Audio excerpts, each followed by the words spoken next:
करना भी भूल गया, डेरिवेशन का पार्ट रह गया रिकॉर्डिंग करना, ठीक है। अब आते हैं सी पॉइंट पर। यहाँ पर हम लोग इलेक्ट्रोस्टैटिक पोटेंशियल देखेंगे सिस्टम चार्ज पे। सिस्टम चार्ज पे कोई इलेक्ट्रोस्टैटिक पोटेंशियल कैसे लग रहा है वो देखेंगे। तो मान लो आपके पास एक से ज्यादा चार्ज है, ठीक है। मान लो एक से ज्यादा चार्ज है, Q1 है, Q2 है, Q3 है और इसी तरह से 100 ऑन चार्ज है। और आपको ये देखना है इस पॉइंट P पर इतने सारे चार्ज का इलेक्ट्रोस्टैटिक पोटेंशियल कैसे हो रहा है, तो वो हम लोग को यहाँ पे स्टडी करनी है। सबसे पहले क्या करना है, इंडिविजुअली पोटेंशियल चेक करेंगे, ठीक है। जैसे Q1 का पोटेंशियल क्या होगा 1/4πε0 Q1/R। इसी तरह से V2 का क्या होगा 1/4πε0 Q2/R2। इसी तरह V3 का और Vn सबका निकाल सकते हैं। नेक्स्ट क्या करते हैं हम लोग, सारे पोटेंशियल को ऐड करो। जब सारे पोटेंशियल को ऐड करोगे तो उसमें तो आपको कॉमन क्या दिखेगा 1/4πε0 कॉमन है, और क्या अनकॉमन है उसे ब्रैकेट के अंदर डाल दो। जरा नंबर को देखो कैसे ऐड हो रहा है, 1 2 3 है ना, Q1 Q2 Q3 ऐसे बढ़ रहा है ना। तो मैं इसकी जगह पर सबमिशन साइन भी लगा सकता हूँ। सबमिशन यही बताता है ना कि वैल्यू 1 से शुरू हो रही है एन तक जा रही है, बरोबर ना। तो ये फॉर्मूले के जरिए अगर आपको कोई पॉइंट चार्ज पर बहुत सारे चार्ज जा रहे हैं और कॉल कैलकुलेट करना है पोटेंशियल, तो इस फॉर्मूले के जरिए कर सकते हैं। समझ में आया। नेक्स्ट कॉन्सेप्ट की तरफ बढ़ते हैं हम लोग। इक्वी पोटेंशियल सरफेस, शायद इक्वी पोटेंशियल सरफेस नहीं है ना, इस बार रिड्यूस किया गया। तो इक्वी पोटेंशियल नहीं पढ़ेंगे तो हम लोग डायरेक्टली जो पार्ट बोर्ड में आने वाला है वही हम लोग गो थ्रू कर रहे हैं। इलेक्ट्रोस्टैटिक पोटेंशियल यानी सारे पॉइंट्स हो गए। इक्वी पोटेंशियल नहीं है। सर आवाज नहीं आ रही आपकी। हाँ चलो मैं बुक्स चेंज कर रहा हूँ ना, मेरे बुक्स भी देखनी पड़ेगी साथ, कौन सा पार्ट नहीं है कौन सा पार्ट है। अभी आ रही होगी आवाज, करेक्ट। ये वाला पार्ट नहीं है, डायरेक्टली 8.6 वाला पार्ट है, तो वो देखते हैं। Electric energy of 2 point charge N of a dipole in electrostatic field, बरोबर। तो यहाँ पर हम लोग को क्या स्टडी करनी है, electric energy of 2 point charge. अगर हमें 2 पॉइंट दे दिए गए, मान लो इसको अच्छे से समझते, 2 पॉइंट A और B दे दिए गए और उन दोनों चार्ज की इलेक्ट्रिक पोटेंशियल मान लो दोनों चार्ज सेम ही है, पॉजिटिव पॉजिटिव ही है, उनकी इलेक्ट्रोस्टैटिक पोटेंशियल। और हम लोग को क्या बोल रहा है कि इन चार्ज के इलेक्ट्रोस्टैटिक पोटेंशियल निकालना है। तो हमें फर्ज करना पड़ेगा कि शुरुआत में अगर दोनों चार्ज सेम है तो शुरुआत में दोनों चार्ज, मान लेते पहला जो चार्ज है वो पॉइंट ए पर आ रहा है, ठीक है। जब वो स्टार्टिंग में पहला चार्ज जब पॉइंट ए पर आएगा ना, तब उस पर इतना ज्यादा इफेक्ट नहीं होगा इलेक्ट्रिक फील्ड का। पर जब दूसरा चार्ज इस सोर्स चार्ज के करीब आएगा और पॉइंट ए के भी करीब आएगा, तब उस पर ए का और सोर्स का दोनों का पोटेंशियल लगेगा, ठीक है। तो शुरुआत में जब पॉइंट ए करीब आया तब वर्क डन नहीं हुआ था, लेकिन जब बी पॉइंट करीब आएगा तब वर्क डन भी हैपन होगा। तो यहाँ पर हम लोग एक्चुअली यही पढ़ने वाले, ठीक है। Electric energy of 2 point charge मतलब एक सोर्स चार्ज की इलेक्ट्रिक एनर्जी के करीब दो चार्ज को लेके जाएंगे, ठीक है। अब दो चार्ज है तो इसलिए यहाँ पे वर्ड लिखा हुआ है डायपोल, और ये देखना है कि वो दोनों चार्ज पर इलेक्ट्रिक फील्ड का इफेक्ट कैसे होगा, ठीक है। नीचे देखो डेफिनेशन लिखी है, क्या लिखा है, electrostatic potential energy of a system of point charge. अच्छा ये जो ऊपर हेडिंग है ना उसी की डेफिनेशन लिखी, क्या है, the total amount of work done to assemble the system of charge by bringing them from infinite to their present location is called electrostatic potential energy of system of point charge. बोलने का मतलब क्या है कि वो total amount of work जो किसी दो चार्ज को या कोई भी चार्ज को उसको इनफाइनाइट डिस्टेंस से प्रेजेंट लोकेशन तक लेके जाए, ठीक है, उसको ही बोलते हैं electrostatic potential energy of those point charge. चलो इसको डेरिवेशन से समझते हैं, नीचे और डिटेल में एक्सप्लेन किया गया है।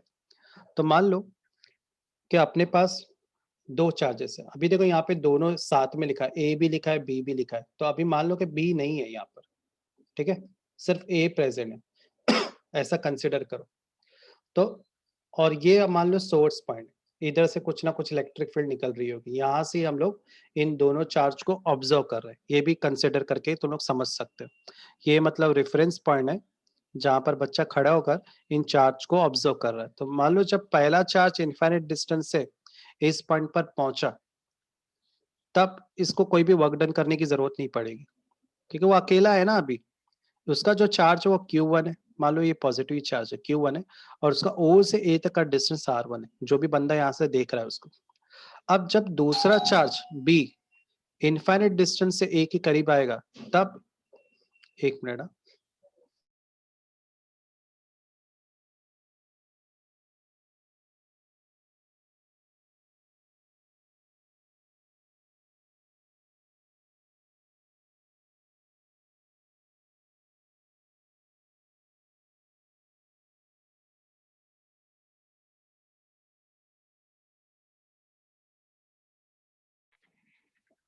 अब जब दूसरा चार्ज है, मान लो अभी B अब इनफाइनाइट डिस्टेंस से करीब आते जा रहा है।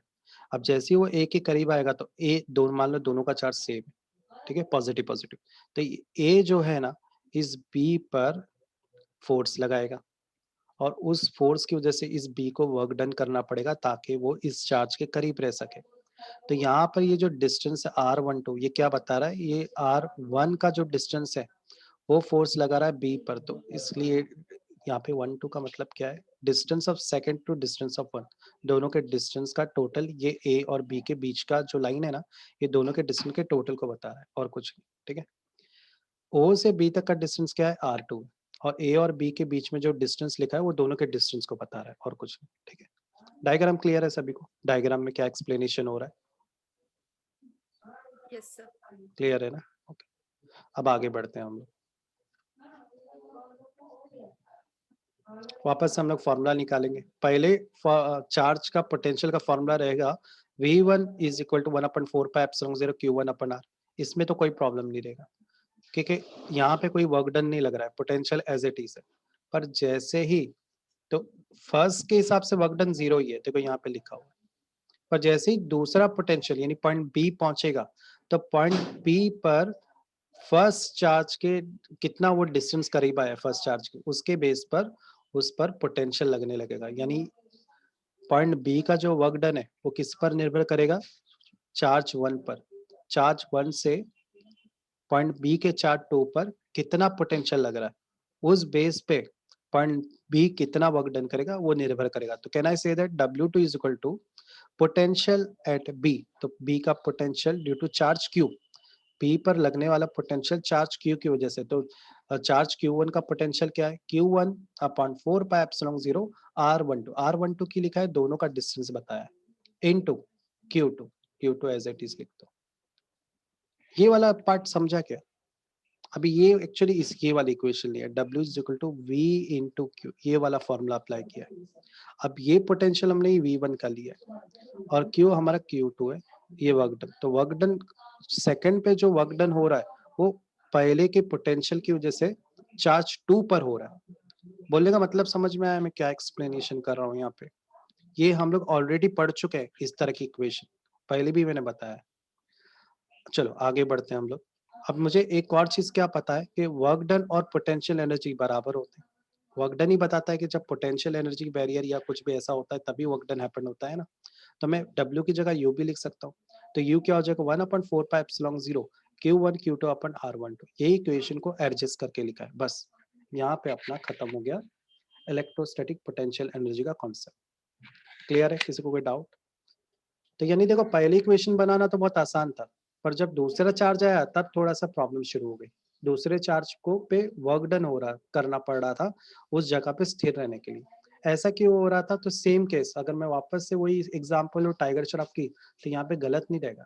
सिर्फ फर्क क्या याद था, यहाँ पे हमने पोटेंशियल एनर्जी निकाली कि दूसरे चार्ज को पहले चार्ज के साथ रहने के लिए कितनी पोटेंशियल एनर्जी लगानी पड़ेगी, उसका हम लोगों ने यहाँ पे फॉर्मूला क्रिएट किया। क्लियर है? आगे बढ़ते हैं हम लोग नेक्स्ट कॉन्सेप्ट की तरफ। नेक्स्ट कॉन्सेप्ट है potential energy for a system n point charge. मान लो अब एक चार्ज नहीं है, जैसे मान लो पहला ए चार्ज आ गया, फिर बी चार्ज आया, फिर सी आया, फिर डी आया, मान लो बहुत सारे चार्ज करीब आ रहे। ऐसे वक्त में हम लोग फॉर्मूला कैसे बनाएंगे? तो उसके लिए भी तरीका है। सबसे पहले मान लेते हैं कि वापस से सेम एग्जांपल भी ले सकते हैं। मान लो एक ओरिजिन है, सबसे पहला चार्ज ए आया, फिर बी आया, जैसे मैंने बताया ना सी। अब सबका वर्क डन पता करना, ठीक है। एक मिनट। आपकी बुक में डायरेक्टली लिखा हुआ है, तो इसको थोड़ा सा रीअरेंज करके बताना पड़ेगा कैसे क्यों बुक में डायरेक्ट लिखा हुआ है। तो बुक में डायरेक्ट इसलिए लिखा हुआ है, उसने फर्स्ट जो केस था ना उसको इधर पे उसने शो नहीं किया। तो सबसे पहले हम लोग क्या करते हैं, मान लेते हैं एन नहीं है, मान लेते हैं हमारे पास स्टार्टिंग में 2 चार्ज है। अगर 2 चार्ज है तो उसका वर्क डन कैसे निकालते हैं, W13 W12, और मान लो 3 चार्ज है तो W13 हो जाएगा। तो इसको ऐसे लिखेंगे 1/4 पाई एप्सिलॉन 0, ये तो पार्ट सेम रहेगा, Q1 Q2 Q1 Q3 upon R13। अगर मान लो आपको 3 चार्ज ऐसे दे दिए गए तो आपको इस तरह से इसको डिस्ट्रीब्यूट करना पड़ेगा। अब दूसरे चार्ज का आपको ऐसे लिखाना पड़ेगा W23 1/4 pi epsilon 0 Q2 Q3 upon R23। सब में थर्ड कॉमन रखा है क्योंकि थर्ड पर ज्यादा पोटेंशियल लगने वाला है दोनों चार्ज का। फिर मैं लिखूंगा work done is equal to 13 क्या होगा, इन दोनों वर्क डन का 23 एंड 13 का टोटल अब निकालना है। चलो हो गया, 1323 लिख दिया, उससे ज्यादा बनेगा नहीं। तो टोटल वर्क डन जो थर्ड पे हो रहा है वो किसके बराबर होगा, work done 13 plus work done 23 के। अब क्या करना है, ये दोनों इक्वेशन को यहाँ पर ऐड कर देना है, ठीक है। तो उसका टोटल देखो यहाँ पर नीचे लिखा हुआ है, जो मैं तुम लोग को एक्सप्लेन कर रहा हूँ ना, ये इंडिविजुअल। तो ये इक्वेशन बताना वो भूल गया है, डायरेक्टली इसने इक्वेशन नीचे बता दिए।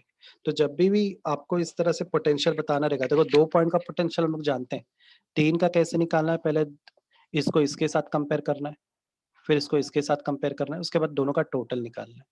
तो दोनों का टोटल निकालोगे तो क्या मिलेगा, Q1 Q2 दोनों के अंदर कॉमन क्या था, Q3 दोनों में कॉमन था, तो उसने देखो इसको बाहर निकालना है, Q3 को एज अ कॉमन ले लिया, नहीं भी लोगे तो भी चलेगा क्योंकि नीचे उसने इक्वेशन को वापस से रीअरेंज कर दिया।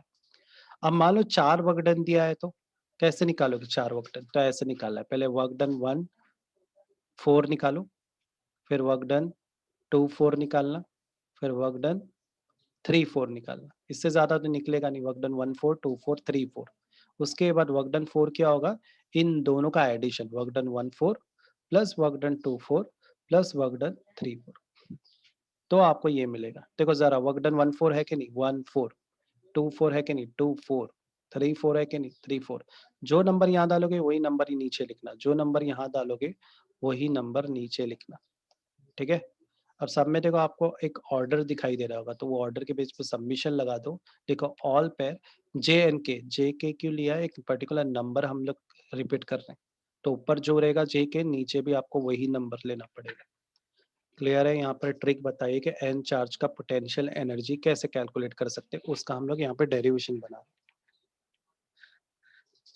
आगे बढ़ते हैं नेक्स्ट पे, नेक्स्ट राइट साइड पे ये C point, potential energy of single charge in an electric field. एक सिंगल चार्ज का कैसे निकालेंगे, तो सिंगल चार्ज का तो हम लोग को आता है पहले से ही निकालने, कैसे निकालेंगे सिंगल चार्ज का।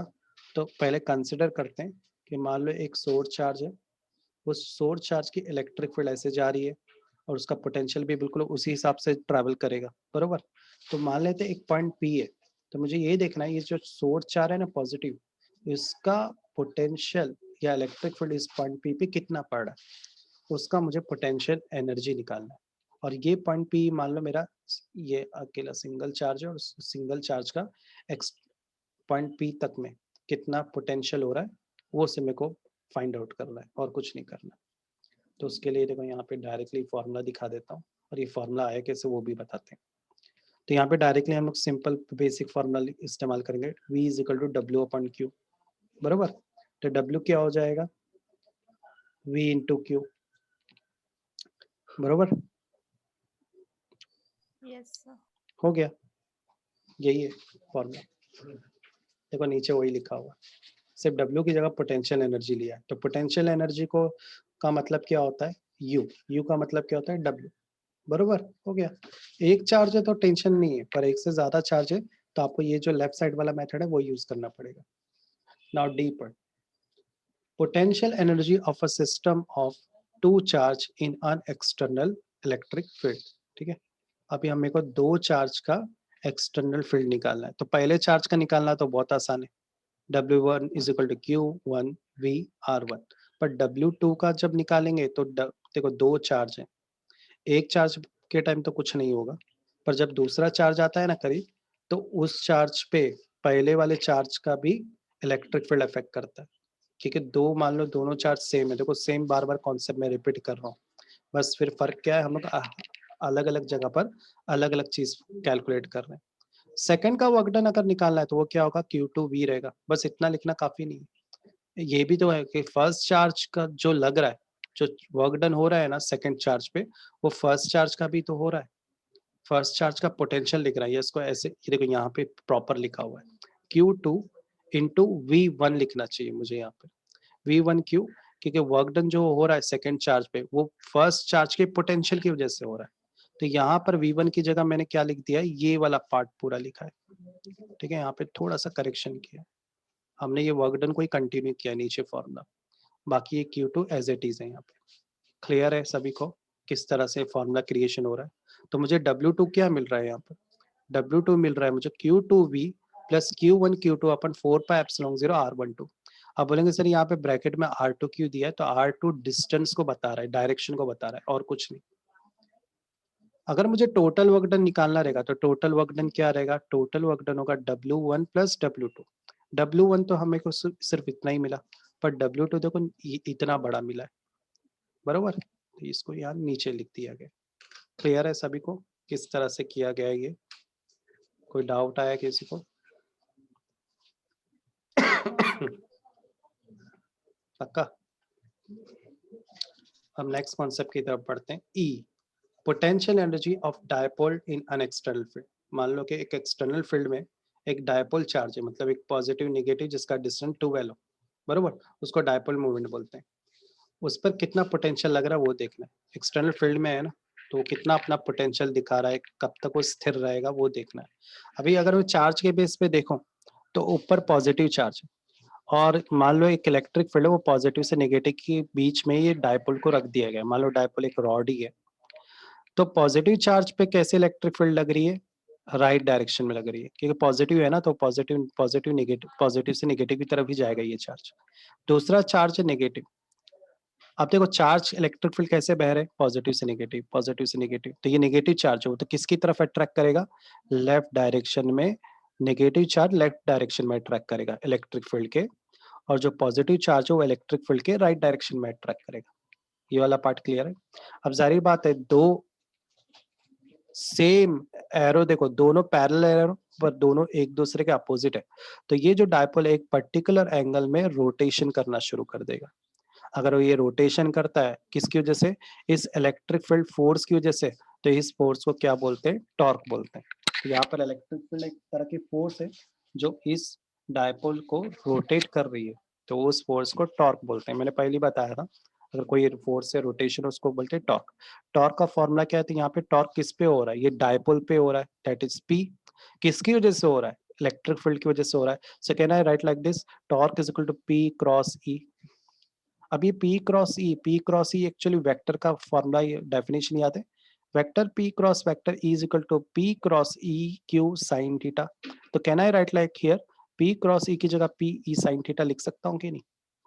कैसे लिखा, रीजन क्लियर है? मैंने वेक्टर का डेफिनेशन का इस्तेमाल किया यहाँ पे। अब यहाँ से कॉन्सेप्ट खत्म हो गया, यहाँ से सॉल्व करना शुरू करेंगे। अब मुझे टोटल वर्क डन निकालना है एक्सटर्नल टॉर्क का, कि कितना वो घूमेगा। तो टॉर्क इज इक्वल टू क्या होगा? Torque theta into D theta. कितना वो रोटेट करेगा वो डिपेंड करता है कि वो डायपोल ने एंगल कितने का बनाया है इलेक्ट्रिक फील्ड में।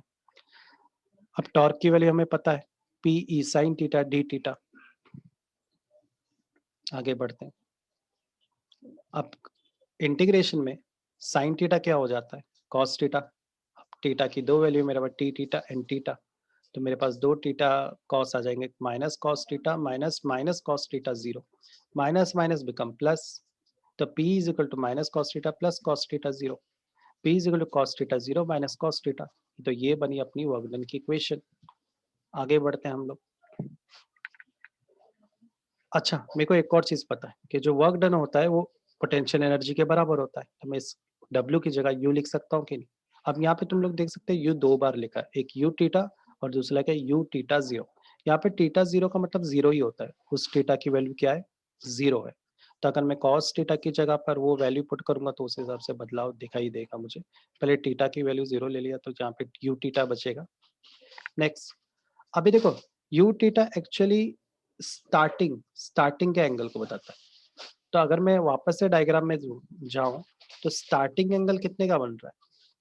स्टार्टिंग एंगल ही 90 डिग्री का बन रहा है, क्योंकि हमारा जो डायपोल मोमेंट है ना, ये पॉजिटिव नेगेटिव चार्ज, वो इलेक्ट्रिक फील्ड के परपेंडिकुलर है। अगर वो इलेक्ट्रिक फील्ड के परपेंडिकुलर है तो बनने वाला एंगल कितने का बनेगा? 90।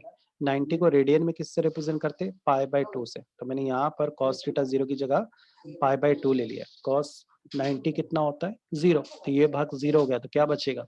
u theta is equal to minus pe cos theta. ठीक है, अब वो रोटेशन करेगा, 90 से शुरू हुआ बरोबर, 90 के बाद 180 देन 0, इन सब जगह पर cos की वैल्यू क्या होती है? 1 होती है। तो cos की अगर मैं वैल्यू 1 लेता हूँ तो उस वक्त मुझे टोटल पोटेंशियल एनर्जी क्या मिलेगी? Minus p dot E. Clear है? एक और रीजन है, ये जो फॉर्मूला क्रिएट हुआ ना, ये भी बता दो कैसा है। कॉन्सेप्चुअल तो ठीक है, जरा याद रखो, p q vector p dot vector q is equal to p q cos theta. ये याद है, स्केलर का डेफिनेशन है। तो यहाँ देखो, ये p q cos थीटा की जगह पे vector p dot vector e लिया है। रीजन समझ में आया? यहाँ पे स्केलर का फॉर्मूला इस्तेमाल किया गया, डेफिनेशन इस्तेमाल की गई। तो ये तो फर्स्ट केस था, फॉर्मूला हमारा यहीं पे खत्म हो चुका है। सेकंड केस में क्या है, मान लो आपका थीटा जो शुरुआती एंगल वो 0 बन रहा है। अगर शुरुआती 0 है तो cos 0 1 हो जाएगा। तो मुझे इक्वेशन मिलेगी पोटेंशियल एनर्जी की, ये u theta is equal to pe 1 minus cos theta. Clear है यहाँ तक? कोई डाउट आया किसी को? इसके आगे वाला ये पार्ट नहीं है, और इसके जो आगे वाला पार्ट है जो भी हम लोग नेक्स्ट टाइम नेक्स्ट लेक्चर में देखेंगे। ये काफी बड़ा चैप्टर है लेकिन काफी